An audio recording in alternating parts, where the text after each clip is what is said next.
दोस्तों नमस्कार, स्वागत करते हैं आप सभी का हिंदी के इस बेहतरीन ज़बरदस्त सेशन में। कैसे हैं आप सभी? आई होप बहुत ही अच्छे होंगे। तो जो लोग रीट की तैयारी कर रहे हैं उनके लिए बहुत ही हेल्प करने वाली ये क्लास रहेगी, क्योंकि रीट में प्रश्न कैसे आते हैं, आपके पेडागोजिकल कॉन्सेप्ट से प्रश्न पूछे जाते हैं और व्याकरण से प्रश्न बनते हैं, जिसमें जो है आपके कॉन्सेप्ट में गद्य और पद्य दोनों रहता है। तो यहाँ पर जो आपको बताने वाले व्याकरण और ऐसा बताएंगे कि आप लोग कभी भी नहीं भूल पाओगे। तो चलिए क्लास को स्टार्ट करते हैं। आज का अपना पहला प्रश्न है और आप लोग अपनी तैयारी को चेक करिए, क्योंकि आए दिन आप लोग बहुत सारे एग्जाम दे चुके होंगे, तो चेक करिएगा। सीटेट से रीट थोड़ा सा अलग है। मृगनयनी में कौन सा समास है? मृगनयनी में कौन सा समास है? अव्ययीभाव समास, तत्पुरुष समास, कर्मधारय समास या फिर बहुव्रीहि समास। समास कितने प्रकार के होते हैं आप सभी को पता होगा कि समास 6 प्रकार के होते हैं, ठीक है, जिसमें से एक प्रकार आपका है समास का मृगनयनी में कौन सा समास है? तो नयन कैसा है भाई? यहाँ पर बात की जा रही है कि नयन कैसा है, तो मृग के समान है। नयन कैसा है? मृग के समान है। नयन की विशेषता बताई जा रही है कि उसकी आँखें मृग के समान है, उसकी आंखें हिरण के समान है, उसकी आंखें काली हैं, उसकी आंखें गोरी हैं। जहाँ पर विशेषता की बात की जाए वहाँ पर कौन सा समास हो जाएगा? तो कर्मधारय समास हो जाएगा। सी ऑप्शन यहाँ पर लॉक हो जाएगा। क्लियर? सी ऑप्शन यहाँ पर लॉक हो जाएगा। जब भी प्रश्न बनता है कि मृगनयनी में कौन सा समास है, तो तुरंत आप लोग लॉक करिएगा सी ऑप्शन, कर्मधारय समास। क्लियर? आगे देखेंगे प्रश्न नंबर 2। जो शब्दांश शब्दों के आदि में जुड़कर उनके अर्थ में कुछ विशेषता लाते हैं उन्हें क्या कहा जाता है? शब्दों के आदि में जुड़ के जो शब्दांश शब्दों के आदि में जुड़कर अर्थ में क्या लाते हैं? विशेषता लाते हैं, उन्हें क्या कहा जाता है? तो प्रत्यय कहाँ जुड़ता है भाई? शब्द के अंत में जुड़ता है। ठीक है, शब्द के अंत में जुड़ता है। उपसर्ग कहाँ जुड़ता है? शब्द के पहले जुड़ता है, आप कह लीजिए आरंभ में। ठीक है, संधि, वर्णों का मेल, और समास में क्या होता है? शब्दों का मेल होता है। तो यहाँ पर क्या लॉक करेंगे आप लोग? क्या लॉक होगा यहाँ पर? तो जब आदि की बात की गई है तो जो शब्दांश शब्दों के आदि में जुड़कर उनके अर्थ में विशेषता लाते हैं उन्हें कहते हैं उपसर्ग। ठीक है, आदि का मतलब होता है पहले, आरंभ में। क्लियर? प्रश्न नंबर 3 देखिएगा। भाषा शिक्षण की प्रत्यक्ष विधि में भाषा कौशल सीखने का क्रम होता है। आपके भाषा कौशल कितने हैं? तो 4 हैं, जिसको आप लोग बोलते हो शुभोपाली। ठीक है, जिसको बोलते हो, क्या बोलते हो? शुभोपाली। सुनना, बोलना, पढ़ना, लिखना, यानी कि श्रवण कौशल, वाचन कौशल, पठन कौशल और लेखन कौशल। तो यहाँ पर बताइए कहाँ है भाई? बोलना है पहले, बोलना, पढ़ना, सुनना, लिखना, पढ़ना, लिखना, सुनना, बोलना, सुनना, पढ़ना, लिखना, बोलना है, फिर सुनना, बोलना, पढ़ना, लिखना। सुबह का मतलब शु का मतलब होता है सुनना, बोलना, पढ़ना और लिखना। ठीक है, तो जब क्रम की बात की गई है तो आपके 4 कौशल यही हैं भाई, सुनना, बोलना, पढ़ना, लिखना। बात की जाए जब क्रम की तो 4 क्रम यही आपके सही हो जाएंगे। डी ऑप्शन यहाँ पर लॉक हो जाएगा। आगे आप लोग देखेंगे प्रश्न नंबर 4। जिनकी हिंदी अच्छी होगी उनके लिए रीट में कोई दिक्कत नहीं है, क्योंकि यहाँ पर पेडागोजी से प्रश्न नहीं आते हैं। महेंद्र का संधि विच्छेद क्या है? सबसे पहले बताइएगा कि महेंद्र कौन सी संधि है? संधि आपकी कितनी प्रकार की होती है? 3 प्रकार की, स्वर संधि, व्यंजन संधि और विसर्ग संधि। तो महेंद्र कौन सी संधि है? तो स्वर संधि है। ठीक है, स्वर संधि है। और स्वर संधि में अगर आप बात करते हो कि महेंद्र कौन सी संधि है, तो ये है आपकी गुण संधि। क्यों गुण संधि है? क्योंकि अभी आप ट्रिक लगाओगे कि इसमें एक मात्रा है, एक मात्रा है, तो इसका मतलब गुण संधि है। और अगर आप इसका संधि विच्छेद कर दोगे तो क्या होगा? महाधन इंद्र बराबर, महाधन इंद्र बराबर क्या हो जाएगा? महाधन इंद्र बराबर हो जाएगा महेंद्र। तब थोड़ा सा कठिन हो जाएगा। जब यहाँ पर संधि विच्छेद हो जाता है तो कठिन हो जाता है। क्लियर? तो यहाँ पर आपका हो जाएगा ऑप्शन बी लॉक कि महाधन इंद्र बराबर महेंद्र। आगे देखिएगा आप लोग प्रश्न नंबर 5। घुमक्कड़ शब्द में कौन सा प्रत्यय? प्रत्यय क्या होता है? जो शब्द के अंत में जुड़कर अर्थ में परिवर्तन लाता है वो आपका प्रत्यय होता है। अब यहाँ पर बताइएगा कि प्रत्यय क्या है भाई? अक्कड़ है, ड़ा है, अड़ है या फिर कड़ है। घूम अक्कड़। अब अभी आप इसको छोड़ते हो, तोड़ते हो तो क्या निकलेगा? घूम धन अक्कड़। ठीक है, क्या हो जाएगा? घुमक्कड़। तो प्रत्यय आपका क्या होगा? प्रत्यय आपका अक्कड़ ही आया ना। आपका ए ऑप्शन यहाँ पर लॉक हो जाएगा कि प्रत्यय हुआ अक्कड़, जो आप शब्द के लास्ट में जुड़ा हो। ठीक है, जैसे घूम अक्कड़, आपको इसको निकालोगे जब तो तुरंत समझ आ जाएगा, ए ऑप्शन लॉक हो जाएगा। प्रश्न नंबर 6 देखिएगा। जब कर्ता एक क्रिया समाप्त करके दूसरी क्रिया में संलग्न होता है, जब कर्ता एक क्रिया समाप्त करके दूसरी क्रिया करने लगती है तो पहली क्रिया का क्या कहलाती है भाई, बताइएगा।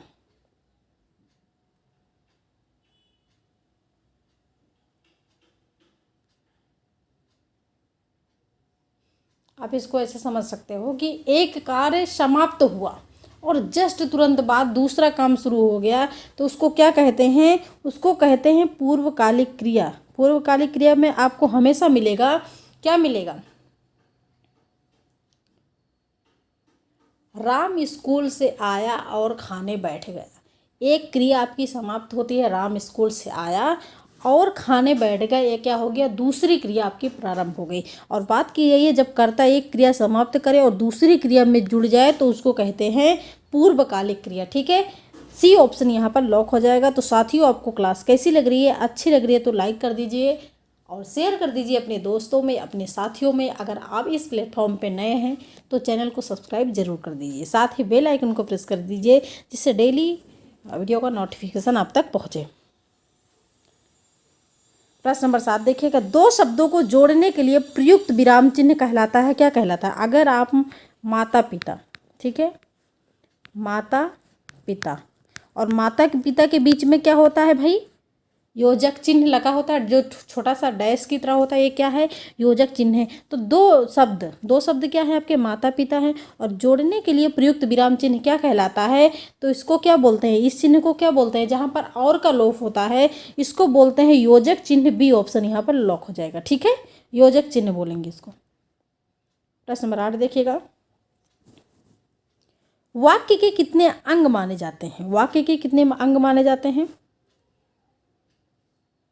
4, 1, 2, 3। अच्छा बताइए। एक होता है उद्देश्य, ठीक है, और दूसरा होता है विधेय। ये क्या है आपके? वाक्य के अंग हैं, और दो ही अंग तो माने जाते हैं, एक उद्देश्य होता है, दूसरा विधेय होता है। ठीक है, सी ऑप्शन लॉक हो जाएगा। प्रश्न नंबर 9। थोथा चना बाजे घना लोकोक्ति का अर्थ क्या होता है? थोथा चना बाजे घना आपने हमेशा सुना होगा बोलचाल में।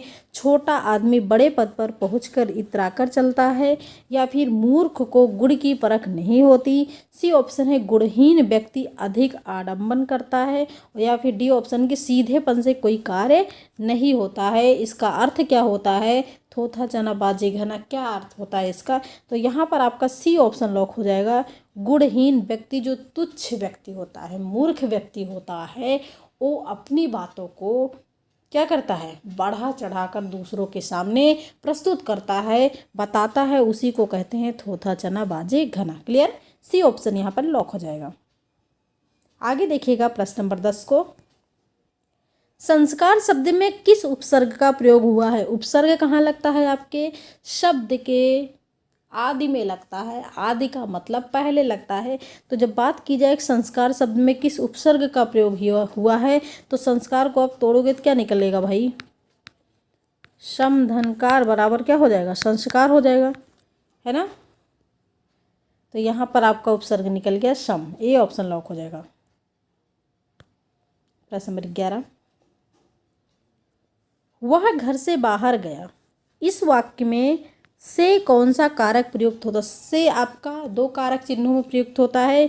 एक तो आपका कारण में और दूसरा अपादान में।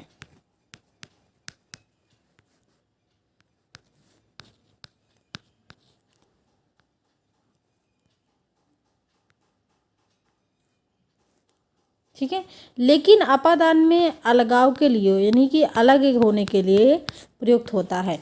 और करण कारक में क्या होता है, साधन के रूप में प्रयुक्त होता है। जैसे सेब, चाकू से सेब काटा गया तो चाकू क्या हो गया, साधन हो गया, ठीक है।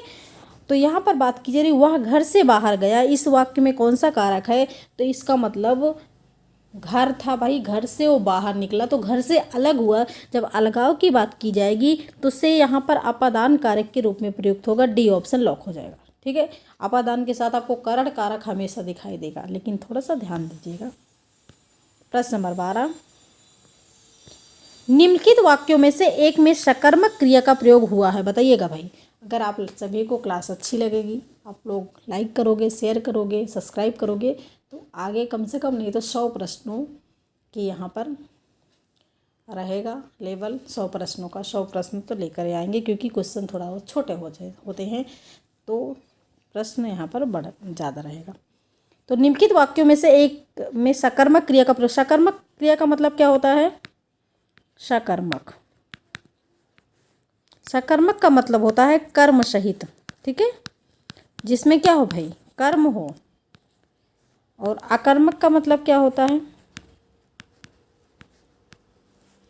बिना कर्म के, जिसमें कर्म ना हो, ठीक है। तो यहाँ पर आपको कर्म का मतलब भाई जहाँ आपको कार्य दिखे। मैं चला, क्या ये कर्म है। वह नहाता है, नहाना क्या है, क्या कर्म है। लड़का सो रहा है, लड़का सो रहा है। चिड़िया आकाश में उड़ रही है, तो भाई सोना, ये सारी चीज़ें, खाना सोना, ये तो नेचुरल ही होता है। तो लड़का सो रहा है, क्या ये कर्म है। लड़की सिल रही है, अगर लड़की सिल रही है तो इसका मतलब वो कार्य कर रही है, इसलिए डी ऑप्शन यहाँ पर लॉक हो जाएगा। यही आपका सकर्मक क्रिया है, ठीक है, जिसमें कार्य हो। प्रश्न नंबर 13, करपट का तद्भव रूप क्या होता है। तद्भव क्या होता है भाई, तद्भव का मतलब होता है जो हिंदी के शब्द होते हैं, ठीक है। और तत्सम का मतलब क्या होता है, जो संस्कृत के शब्द हों, है ना। अगर संस्कृत के शब्द हों तो वो तत्सम होता है, हिंदी के शब्द हों तो तद्भव होता है। तो यहाँ पर बताइएगा संस्कृत का शब्द क्या है, करपट है ना, करपट है। तो करपट क्या है, ये तत्सम है। लेकिन अगर इसका हिंदी बात की जाए तो करपट का हिंदी क्या होता है, कपड़ा होता है। और कपड़ा यहाँ पर क्या हो जाएगा भाई, तद्भव हो जाएगा। और बात की गई है करपट का तद्भव रूप क्या होता है, तो कपड़ा हो जाएगा। डी ऑप्शन लॉक हो जाएगा, ठीक है। प्रश्न नंबर 14, सबे दिन होत न एक समाना, लोकोक्ति का अर्थ क्या है। सबे दिन होत न एक समाना, लोकोक्ति का अर्थ क्या होता है, समय परिवर्तनशील है, समय अपरिवर्तनशील है, समय बेकार है, समय पर ना पहुंचना श्रेयस्कर है, ठीक है। तो बात की गई है सबे दिन होत न एक समाना, इसको आप देख कर ही क्वेश्चन को अनुमान लगा सकते हो कि सभी दिन एक समान नहीं होते हैं। समय के साथ आपका व्यवहार बदलता रहता है और दिन भी बदलते रहते हैं, समय भी बदलते रहते हैं। तो समय एक समान नहीं होता है। आज आपका समय क्या है, कल आपका समय क्या होता है, तो समय परिवर्तनशील होता है, ठीक है। ए ऑप्शन यहाँ पर लॉक हो जाएगा। प्रश्न नंबर 15 देखिएगा, समास का शाब्दिक अर्थ होता है। समास का शाब्दिक अर्थ क्या होता है और समास का विलोम क्या होता है। समास शब्दों के मेल से बनता है या फिर वर्णों के मेल से बनता है, सारी चीज़ें आपको बताने वाले हैं। तो समास का शाब्दिक अर्थ क्या होता है, संक्षेप होता है, विस्तार होता है, विग्रह होता है, फिर विच्छेद होता है। तो हम देखो संधि का विच्छेद करते हैं ना, ये तो गलत हो जाएगा, ठीक है। तो यहाँ पर बात की गई समास का शाब्दिक अर्थ, अगर समास की विग्रह की बात किया जाता तब तो सही हो जाता, ठीक है। लेकिन यहाँ पर बात की गई शाब्दिक अर्थ की, समास का शाब्दिक अर्थ होता है संक्षेप, ठीक है। ए ऑप्शन यहाँ पर लॉक हो जाए। और जब समास का विलोम पूछा जाए तो क्या लॉक करेंगे, जब समास का विलोम पूछा जाए तो क्या लॉक करेंगे, व्यास, ठीक है। और समास में शब्दों का मेल होता है या फिर वर्णों का, तो शब्दों का मेल होता है, वर्णों का नहीं होता।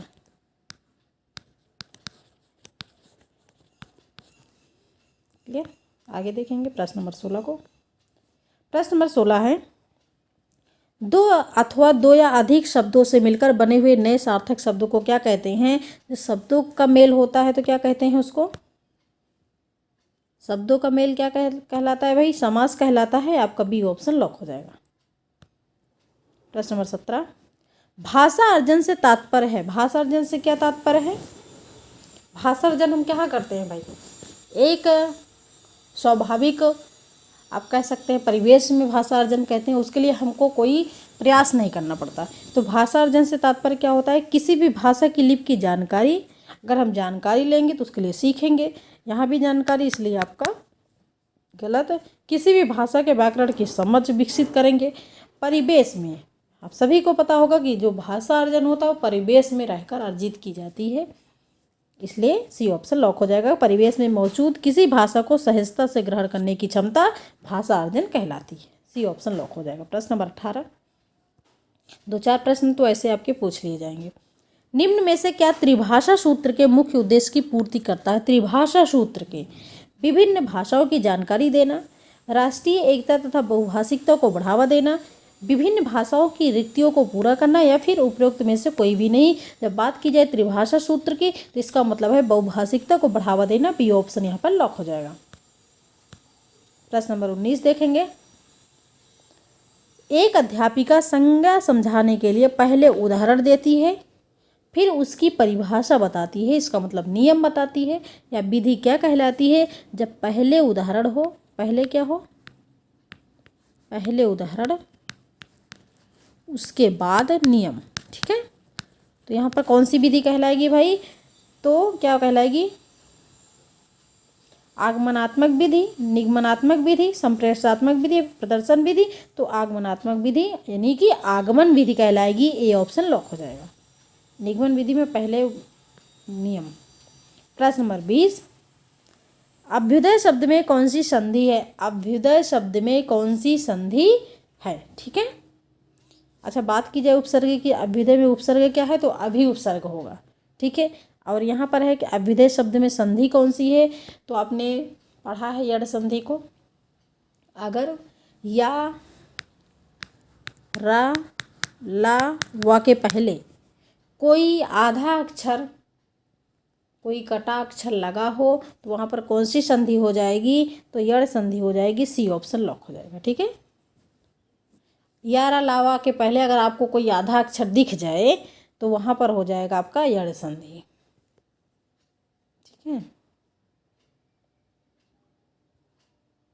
आज ये 20 ही प्रश्न थे। आप लोग अपना स्कोर बताइएगा, और क्लास अच्छी लगी हो तो लाइक ज़रूर करिएगा, शेयर ज़रूर करिएगा, क्योंकि अगर आप लोग से बात करने का सिर्फ एक ही तरीका है, पॉजिटिव कमेंट। ठीक है, अगर आप लोग अच्छे अच्छे कमेंट करते हो, आपको क्लास अच्छी लगती है, तो हमारा भी मन करेगा कि हम आपके लिए क्लासेस डेली लेके आएँ। तो थैंक्स फॉर वॉचिंग